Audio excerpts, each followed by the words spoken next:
आज अपन मौजूद हैं झांसी जिले के गरोठा क्षेत्र में और आज हमारे साथ मौजूद हैं अखिल भारतीय क्षत्रिय महासभा के प्रवक्ता मिलन परिहार और पत्रकार कृष्णचंद्र पाठक और पप्पू पाठक जी।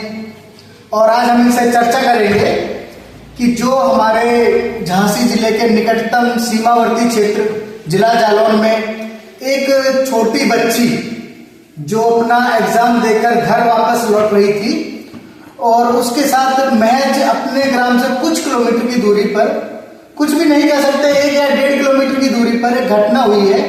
और यह घटना 29 तारीख की है और 29 तारीख से आज तक ना ही पुलिस द्वारा, कहते हैं योगी आदित्यनाथ की पुलिस सबसे अच्छी व्यवस्था, लेकिन इतनी बड़ी घटना होने के बावजूद भी पुलिस का अभी तक कोई रिएक्शन सामने नहीं आया।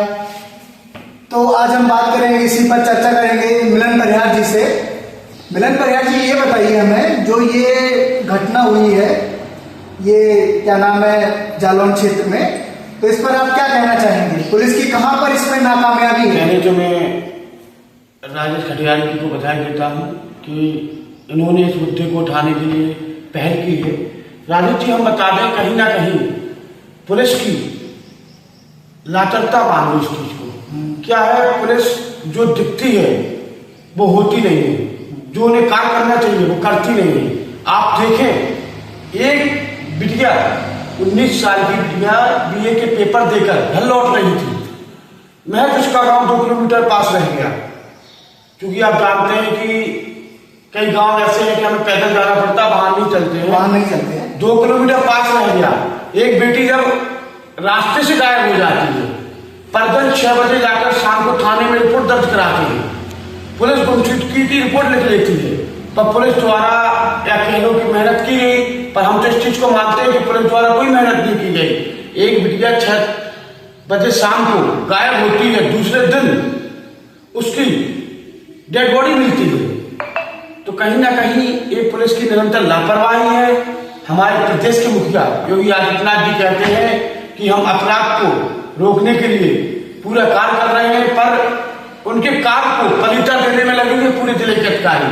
आपने देखा होगा, ये कोई पहला मामला नहीं है, इससे पहले भी जालौन जिले में कई ऐसी घटनाएं हुई हैं जिसे देखकर हम लोगों को कभी कभी तो रोंगटे खड़े हो जाते हैं। मैं क्षत्रिय महासभा का प्रवक्ता के साथ साथ मैं झांसी जिले में पत्रकारिता भी करता हूं।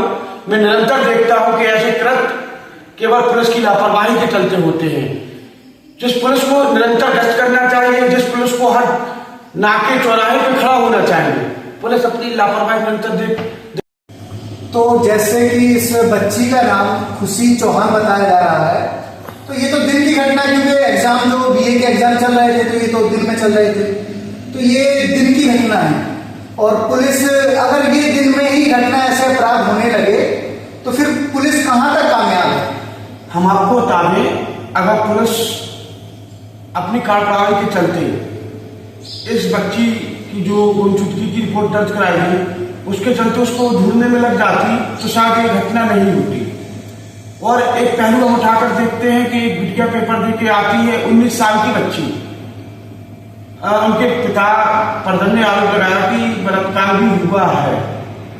तो अभी तो जांच का विषय है, बलात्कार हुआ या नहीं, पर एक 19 साल की बिटिया की हत्या होना जघन्य अपराध है। एक बेटी की किसी से क्या दुश्मनी हो सकती है जो उसको मृतक कर दिया जाए?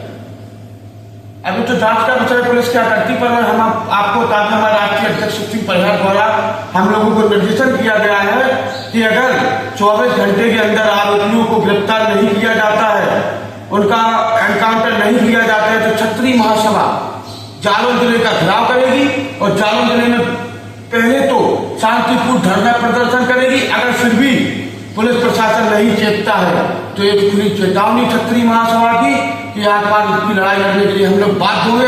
अगर आप इंसाफ नहीं दे पाएंगे तो हम इंसाफ देना चाहते हैं, क्योंकि क्षत्रियों ने हमेशा हर वर्ग की रक्षा की है। आज क्षत्रिय न्याय के लिए खुद दर दर की ठोकर खा रहा है। बेटी का जगन जैसी घटना कर दी जाती है बेटी के साथ, और क्या हम लोग हाथ में हाथ धरे बैठे रहेंगे? राजेश जी, मैं आपसे एक बात कहना चाहता हूं कि आपने देखा होगा कि अभी अन्य राज्यों में ऐसी घटना हो जाती है तो हमारे देश के, हमारे प्रदेश के बड़े बड़े नेता इन विषय में बोलते हैं। आज जालम जला की चक्री घटना में किसी नेता का वक्तव्य नहीं आया है। क्या ये सही है या गलत? नहीं, आपका कहने का मतलब है जैसे कि एक वेदों में लिखा हुआ है अहिंसा परमो धर्म। जैसे आपने बोला कि पहले हम शांतिपूर्ण ढंग से प्रदर्शन करेंगे, लेकिन धर्मो रक्षिता रक्षिता, मतलब अगर हमारे धर्म की रक्षा नहीं हुई तो हम वो भी करेंगे। राजेश जी, जैसे कि आप भी सुनते हैं, आपने जो बात की बहुत अच्छी कि हमारे हाथ में शास्त्र होना चाहिए, एक में शस्त्र होना चाहिए। जब तक हमारे हाथ में शास्त्र है तो हम शास्त्र के हिसाब से चलते हैं, और अगर जरूरत पड़ेगी तो शस्त्र उठाने के लिए क्षत्रिय हमेशा बना हुआ है। क्षत्रियों ने हमेशा शस्त्र उठाए हैं और न्याय दिलाया है। अब हम बात करते हैं कृष्ण पाठक जी से। पाठक जी, हमें ये बताएं कि जो ये घटना हुई है इसको आप कहाँ तक, क्या पुलिस की कहाँ तक कामयाबी और नाकामयाबी को आंकते हैं? देखिए राजेश जी, ऐसा है कि नाकामयाबी तो आप देख ही रहे हैं। ठीक, इसमें जब पुलिस कुछ नहीं करती है तो फिर ये जो क्षत्रिय महासभा है और अन्य जो भी दल हैं, ठीक, तो वो सामने आते हैं और पब्लिक भी आम सामने आती है, फिर कहते हैं कि ये पब्लिक गलत कर रही है। ये गलत नहीं होता है। इसका तो ये होता है कि यदि पुलिस प्रशासन और मंत्री लोग अपना अपना काम बिल्कुल सुचारू रूप से करें तो पब्लिक को आगे आने की, जितने भी दल हैं घटकों को आने की कोई समस्या ही नहीं होगी। लेकिन यहाँ सुनिए, आप सुनिए, उस लड़की के साथ इतनी बर्बरता हुई है कि उसके कान से खून निकल रहा है। ठीक, उसके कपड़े फटे हुए हैं। परिजन आरोप लगा रहे हैं, परिजनों का आरोप है कि मेरी बेटी के साथ कुछ गलत हुआ है। तो अब ये तो खैर जांच का विषय है, लेकिन पुलिस को इतना तो करना चाहिए कि वहाँ कौन कौन था, कितने एक्टिव थे, कौन से मोबाइल थे, कुछ ना कुछ तो जांच में सामने आना चाहिए था। लेकिन अभी तक कुछ नहीं आया है और किसी भी वहाँ के न एमएलए का, न मंत्री का, न सांसद, किसी का कोई बयान भी नहीं आया। तो क्या माने इसको, आप बताइए। ये घटना तो बहुत निंदनीय है, दुर्भाग्यपूर्ण है। मतलब आपके कहने का सीधा मतलब है जी कि पुलिस की कहीं ना कहीं नाकामयाबी इसमें झलकती है। जी, नाकामयाबी झलकती है। तो फिर जो भी है, क्षत्रिय महासभा है या ब्राह्मण महासभा है या वैश्य महासभा है, तो ये लोग फिर धीरे धीरे अपना शांतिपूर्ण प्रदर्शन करते हैं। इसके बाद फिर उग्र प्रदर्शन होता है जिसमें समाज को दोष दिया जाता है, तो ये गलत बात है। हाँ, ठीक, यदि कार्यप्रणाली पुलिस की सही रहे तो ऐसी कोई घटना होगी ही नहीं। राजेश जी, जैसे पाठक जी ने कहा कि हम लोगों को कभी कभी ऐसा लगता है कि शर्म आती है अपने जीवन पर कि आज एक बेटी के कातिल जिंदा घूम रहे हैं और हम लोग शांत बैठे हैं। ये किसी क्षत्रिय समाज के दल की बात नहीं, मैं हर दल से कहना चाहता हूँ कि आपको आगे आना चाहिए, आपको इस प्रकरण को उठाना चाहिए, आपको अपराधियों को सजा दिलानी चाहिए। ऐसे व्यक्तियों को, ऐसे कृत्य करने वाले जगह अपराधियों को अगर आज नहीं रोका गया तो वो दिन दूर नहीं कि हमारी बेटी बिल्कुल सुरक्षित नहीं रहेगी। आज आप देखते हैं कि इतने नारे चलते हैं कि बेटी बचाओ, बेटी पढ़ाओ। आप कैसे बेटी बचेगी? बेटी पढ़ने जा रही थी तभी तो बेटी की निर्मम हत्या हुई है। तो सरकार का जो ये नारा है कहीं ना कहीं यह बिल्कुल ही खत्म होता हुआ नजर आ रहा है। सरकार का जो टॉलरेंस का नारा है कहाँ दिखाई दे रहा है? आज आपके वहीं झांसी जिले की हम बात करते हैं। झांसी जिले में कल की एक घटना हुई, तोड़ी फतेहपुर में राजापुर गांव पड़ता है, तो वहां एक महिला की व्यक्तियों द्वारा मारपीट की गई रात्रि में, जिसका वीडियो सोशल मीडिया पर वायरल हुआ। उसका कुछ नहीं हो रहा, कोई संज्ञान नहीं लिया गया, कोई संज्ञान ही नहीं लिया है। बड़े बड़े अधिकारी आलाधिकारी बोल रहे थे कि मामले की जांच चल रही है, एक बार जांच का हवाला देंगे, दूसरे दिन पत्रकार शांत रह जाएंगे, जांच चलती जाती है। कहां से लोगों को न्याय मिलेगा? एक माता पिता अपने बच्चों को पढ़ाने के लिए सोचते हैं कि जैसे आज हमारे गरोटा में साइड का विद्यालय नहीं है तो बच्चों को गुस्सा करने के लिए जाना पड़ता है, 12 किलोमीटर की दूरी है। क्या आज बच्चे सुरक्षित हैं? बिल्कुल नहीं। अगर यह घटना, अगर दिन में ये घटनाएं होती हैं तो कहां तक बच्चे सुरक्षित हैं?